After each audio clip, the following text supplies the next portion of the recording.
السلام علیکم ورحمۃ اللہ وبرکاتہ۔ الحمد للہ رب العالمین والصلاة والسلام علی رسولہ الکریم واشہد ان لا الہ الا اللہ وحدہ لا شریک لہ واشہد ان محمدا عبدہ ورسولہ اما بعد فاعوذ باللہ من الشیطان الرجیم بسم اللہ الرحمن الرحیم وَلَقَدْ يَسَّرْنَا الْقُرْآنَ لِلذِّكْرِ فَهَلْ مِن مُدَّكِرٍ۔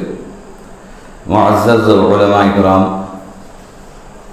حاضرین مسجد اور عزیز بچوں، رب العالمین کا بے انتہا شکر احسان کہ اللہ تعالیٰ ایک رمضان میں بچوں کے لیے عظیم کام یہاں کے بعض نوجوانوں سے لیا ہے، جسے حفظ قرآن اور خدمت قرآن کا کام کہا جاتا ہے۔ یقیناً دنیا کی ساری کتابوں میں سب سے افضل، اعلیٰ، ارفع، اشرف کتاب قرآن مجید ہے، اور علوم میں سب سے افضل علوم قرآن کا علم ہے۔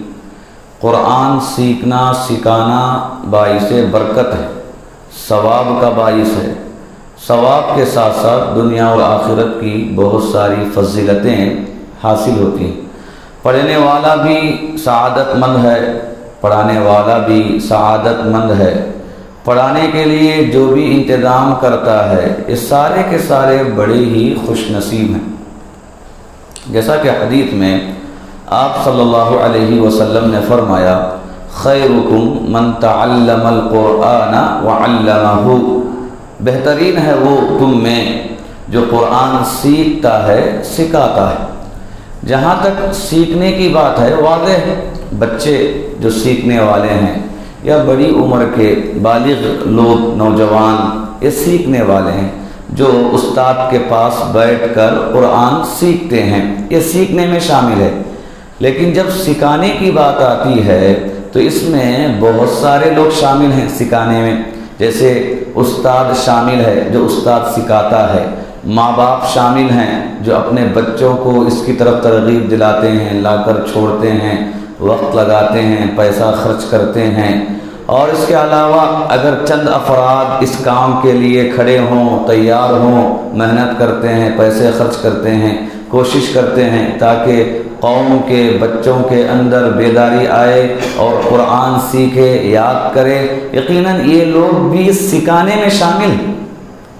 براہ راست سکھانے میں استاد ہے تو بقیہ سارے لوگ سکھانے کے معاملے میں معاون ہیں، پیچھے سے مدد کرنے والے، ساتھ دینے والے ہیں، تو یہ بھی خیر کے حامل ہیں۔ خیرکم من تعلم القرآن وعلمہ میں یہ بات شامل ہے، سکھانے میں سب افراد داخل ہو جاتے ہیں۔ محترم حضرات، قرآن مجید کا پڑھنا ایک عبادت ہے۔ حدیث میں اللہ کے رسول صلی اللہ علیہ وسلم نے فرمایا، اگر کوئی ایک حرف پڑھتا ہے تو 10 نیکیاں اسے ملتی ہیں۔ میں یہ نہیں کہتا کہ الف لام میم ایک حرف ہے، بلکہ الف ایک حرف ہے، لام ایک حرف ہے، میم ایک حرف ہے۔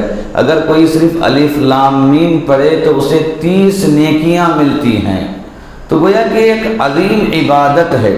عبادت کیوں نہ ہو، یہ اللہ کا کلام ہے، صفت کلام بندے پڑھتے ہیں، بلکہ قرآن مجید کو پڑھ کر بندے اللہ تعالیٰ سے بات چیت کرتے ہیں، ہم کلام ہوتے ہیں۔ گویا کہ یہ بھی ایک طرح کی معراج ہے، جیسے اللہ کے رسول صلی اللہ علیہ وسلم نے معراج کیا، اور پھر بندہ نماز پڑھتا ہے، نماز میں قرآن پڑھتا ہے، یہ معراج کا تحفہ نماز ہے۔ اور پھر نماز میں قرآن پڑھ کے بندہ اللہ سے ہم کلام ہوتا ہے، یہ بھی ایک معراج ہے۔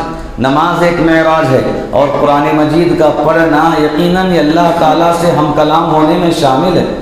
سورہ فاتحہ کی تفسیر آپ لوگ سنے ہوں گے، جس میں کہا گیا کہ جب بندہ الحمدللہ رب العالمین کہے تو اللہ تعالیٰ جواب دیتا ہے، حمیدنی عبدی، کہ میرے بندے نے میری تعریف کی۔ تو گویا کہ اللہ تعالیٰ سے بات کرنے کا ذریعہ ہے قرآن مجید، یہ صفت کلام۔ اس کا پڑھنا عبادت، پڑھنا ثواب کا باعث۔ تو یقیناً اسی قدر قرآن مجید کا یاد کرنا، حفظ کرنا اور بڑی فضیلت والا عمل ہے، اس لیے کہ قرآن مجید کو یاد کرنے میں بار بار اسے پڑھا جاتا ہے اور اسے یاد رکھ کے وقتاً فوقتاً زبان پر اس کی آیات کو، اس کے کلمات کو لایا جاتا ہے۔ پڑھنے کے لیے سامنے قرآن کا ہونا ہے، اگر قرآن نہ ہو تو نہیں پڑھا جاتا، لیکن جب اسے یاد کر لیا جائے تو سامنے ہاتھ میں قرآن نہ بھی ہو، مصحف نہ بھی ہو، یقیناً چلتے پھرتے بندہ اسے پڑھ لیتا ہے۔ اسی لیے شریعت میں حفظ قرآن پر زور دیا گیا، اس کی بڑی اہمیت بتائی گئی، اور اس میں سب سے بڑا نمونہ دلیل ہمارے لیے اللہ کے رسول صلی اللہ علیہ وسلم ہے کہ آپ صلی اللہ علیہ وسلم قرآن مجید کو یاد کیا کرتے تھے۔ قرآن مجید جیسے ہی جبرائیل علیہ السلام لاتے آپ اسے جلدی سے یاد کرتے۔ اللہ تعالیٰ نے فرمایا لا تحرک بہ لسانک لتعجل بہ، کہا کہ تم جلدی جلدی مت پڑھیے، پڑھانا بھی ہمارا کام اور آپ کے سامنے قرآن کو واضح کرنا بھی ہمارا کام، ہم آپ کو پڑھائیں گے۔ تو اللہ تعالیٰ نے باقاعدہ آپ کے سینے میں اسے محفوظ کر دیا اور آپ کے ذریعے صحابہ کے سینے میں قرآن مجید کو محفوظ کیا، اور یہ چیز آج تک اسی طرح چلتے آ رہی ہے۔ ایک حافظ قرآن اپنے سینے سے طلبہ کے سینے میں قرآن مجید کو بھرتا ہے، پھر وہی طلبہ دوسروں کو پڑھاتے ہیں، قیامت تک یہ سلسلہ چلتا رہے گا، جسے تلقین کہتے ہیں، جسے عرض کہتے ہیں، قرآن مجید کو پیش کرنا کہتے ہیں۔ یہ سب سے پہلا نمونہ ہمارے لیے اللہ کے رسول صلی اللہ علیہ وسلم کا ہے، جنہوں نے قرآن مجید کو یاد کیا اور یاد کرنے کی ترغیب بھی دلائی۔ بلکہ سلف صالحین کا یہ معاملہ تھا۔ آپ اگر محدثین کو دیکھیں، محدثین میں ایک بات یہ تھی کہ اگر کوئی بچہ حدیث پڑھنے آتا تو پہلے سوال کرتے کیا قرآن مجید یاد ہے کیا؟ اگر ہوتا کہ قرآن مجید یاد نہیں ہے تو کہتے کہ جاؤ پہلے قرآن یاد کرو بعد میں حدیث یاد کرنا، پہلے یہ مقدم ہے علم، قرآن کا یاد کرنا، قرآن کا پڑھنا یہ مقدم ہے کہ ہر محدث حافظ قرآن، جتنے بھی محدثین گزرے ہیں سارے کے سارے حافظ قرآن تھے، پہلے قرآن یاد کرتے بعد میں حدیثیں یاد کرتے تھے۔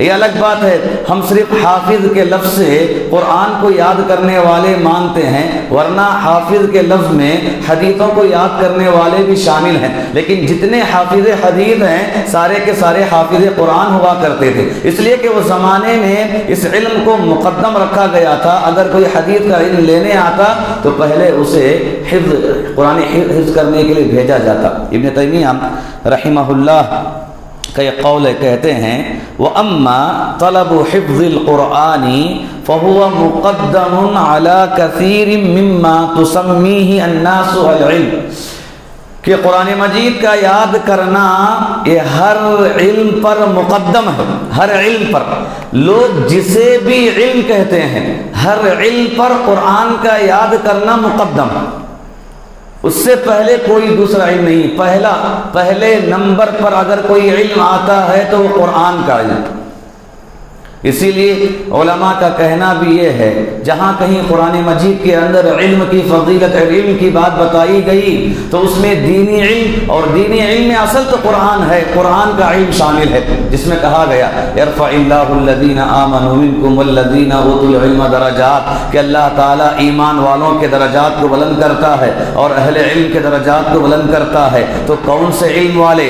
دینی علم والے، اور دینی علم میں قرآن کا علم، قرآن کو پڑھانا، یاد کرنا، عمل کرنا، ایسے اہل علم کے درجات کو اللہ بلند کر دیتا۔ جہاں کہیں علم کی بات بتائی گئی اس میں دینی علم شامل ہے اور قرآن کا علم شامل ہے، اور قرآن کے علم میں کئی چیزیں ہیں، اس میں حفظ قرآن بھی ایک افضل علم ہے، افضل عمل ہے۔ اسی لیے بعض علماء نے وَلَقَدْ يَسَّرْنَا الْقُرْآنَ لِلذِّكْرِ فَهَلْ مِن مُدَّكِرٍ، کہ یقیناً ہم نے آسان کر دیا قرآن کو ذکر کے لیے، کیا کوئی ہے ذکر کرنے والا یا نصیحت حاصل کرنے والا، تدبر کرنے والا؟ اس آیت میں بعض علماء کا کہنا یہ ہے کہ یہاں پر ذکر سے مراد قرآن ہے، اور ذکر کے معنی میں یاد کرنے کا معنی شامل ہے، یاد کرنا۔ ذکر کے اندر یاد کرنے کا معنی شامل ہے۔ اسی لیے کہتے ہیں عربی زبان میں مذاکرہ کرنا، ریویژن، دہرانا، یاد کرنا، اسے مذاکرہ کہتے ہیں۔ اور کبھی کسی کو کوئی اگر بولتا ہے تو کہتے ہیں ذکرنی، ذرا مجھے یاد کرو، ذکرنی۔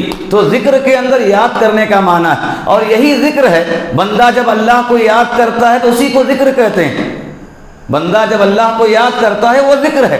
تو ذکر میں یاد کرنے کا معنی شامل ہے۔ تو وَلَقَدْ يَسَّرْنَا الْقُرْآنَ لِلذِّكْرِ کا معنی یہ ہوتا ہے کہ ہم نے قرآن مجید کو یاد کرنے میں آسان کر دیا، حفظ کرنے میں آسان کیا، اور بالکل آسان ہے۔ اتنا آسان ہے کہ بغیر عمر کی قید کے جو بھی اسے یاد کرنا چاہتا ہے یاد کر سکتا، لیکن جس قدر وہ یاد کرے اگر ذری غفلت کر دے تو ویسے ہی اس کا بھلانا بھی بہت تیزی کے ساتھ ہوتا ہے، اس کا ذہن سے نکل جانا، صدر سے نکل جانا بھی بہت تیزی کے ساتھ ہوتا ہے۔ اسی لیے حدیث میں آپ صلی اللہ علیہ وسلم نے فرمایا کہ قرآن کو باندھ کر رکھو جیسے کہ تم سواری کو باندھ کر رکھتے ہو، اور قرآن کو باندھ کر رکھنے کا مطلب یہ ہے کہ بار بار اسے پڑھا جائے، اسے دہرایا جائے۔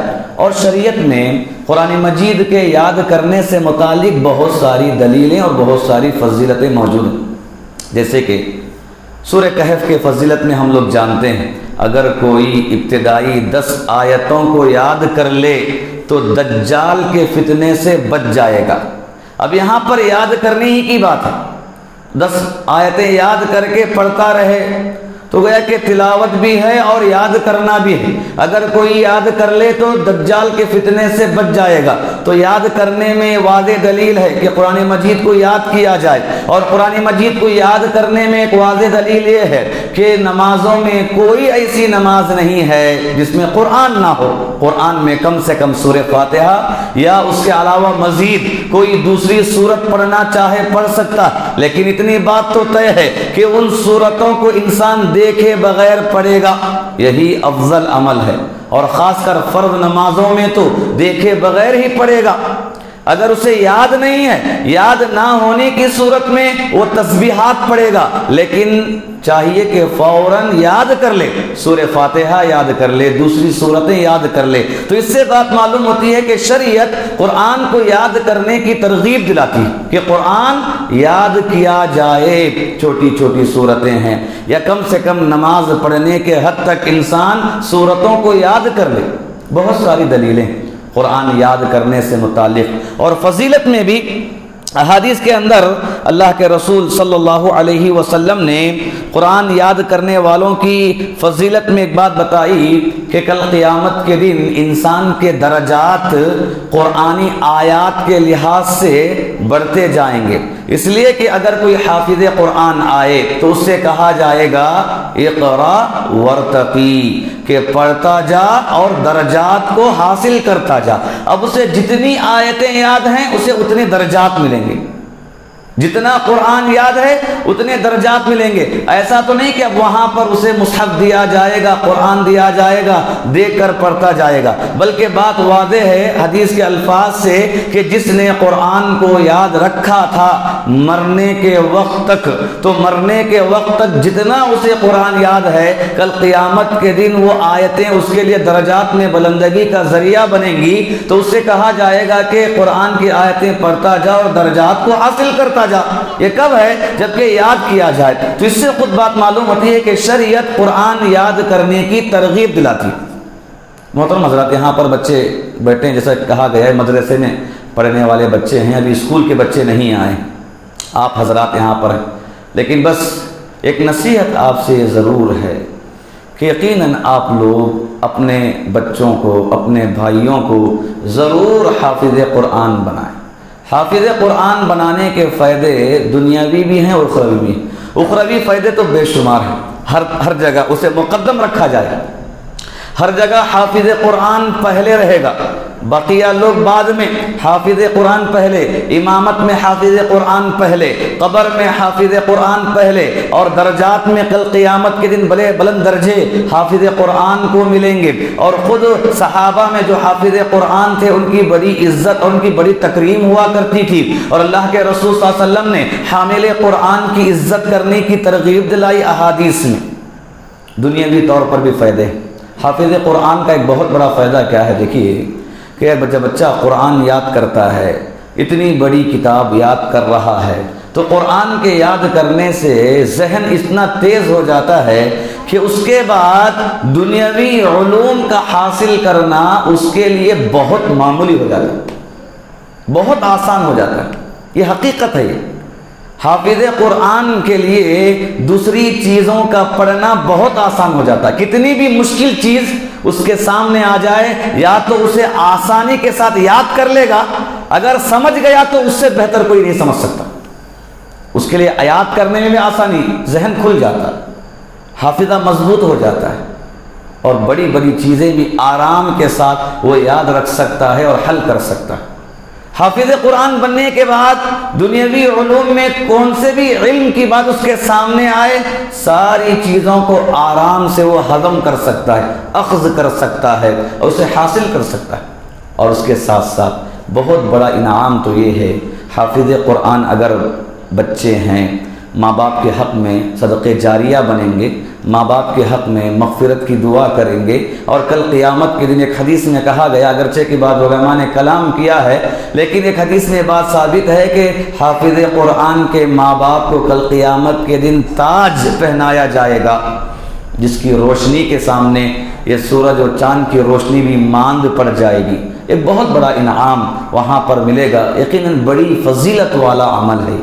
وقتی طور پر دنیاوی لحاظ سے یہ علم لوگوں کی نگاہ میں بہت معمولی دکھائی دیتا ہے، بہت سارے لوگ اسے حقیر نگاہ سے دیکھتے ہیں۔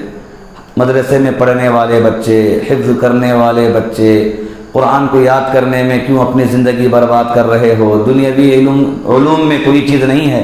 دیکھیے کبھی شریعت نے منع نہیں کیا، کبھی یہ نہیں کہا کہ تم صرف یہی پڑھو یہی یاد کرو، نہیں، شریعت نے کہا کہ بھئی تم دین بھی حاصل کرو، دنیا بھی حاصل کرو۔ آپ حافظ قرآن بھی بنائیے، اگر طاقت ہے تو اور دوسری ڈگریاں بھی دلائیے، تاکہ دین بھی ہو جائے دنیا بھی ہو جائے۔ کسی نے کبھی یہ نہیں کہا کہ صرف ایک ہی طرف ہمیں رہنا، شریعت نے کبھی اس بات کی ہمیں تعلیم نہیں دی، بلکہ شریعت نے دونوں کو ساتھ لے کر چلنے کی تعلیم دی۔ شریعت نے ہمیں دعا سکھائی کہ تم دعا اللہ تعالیٰ سے کرو، ربنا آتنا فی الدنیا حسنہ وفی الآخرۃ حسنہ وقنا عذاب النار، کہ اللہ تو ہماری دنیا بھی اچھی بنا اور دین بھی اچھا بنا، اور ہمیں تو آگ کے عذاب سے تو بچا لے۔ الغرض یقیناً یہ بڑا ہی مبارک عمل جو رمضان میں کیا گیا ہے، بہت بڑی چیز ہے کہ جو مدرسے میں پڑھنے والے، اسکول میں پڑھنے والے جو بچے کچھ قرآن یاد کیے ہیں، ہر ایک کو نماز پڑھنے کا موقع نہیں مل سکتا ہے کہ ہر ایک کم سے کم رمضان میں تراویح کی شکل میں قرآن کو یاد کر سکے۔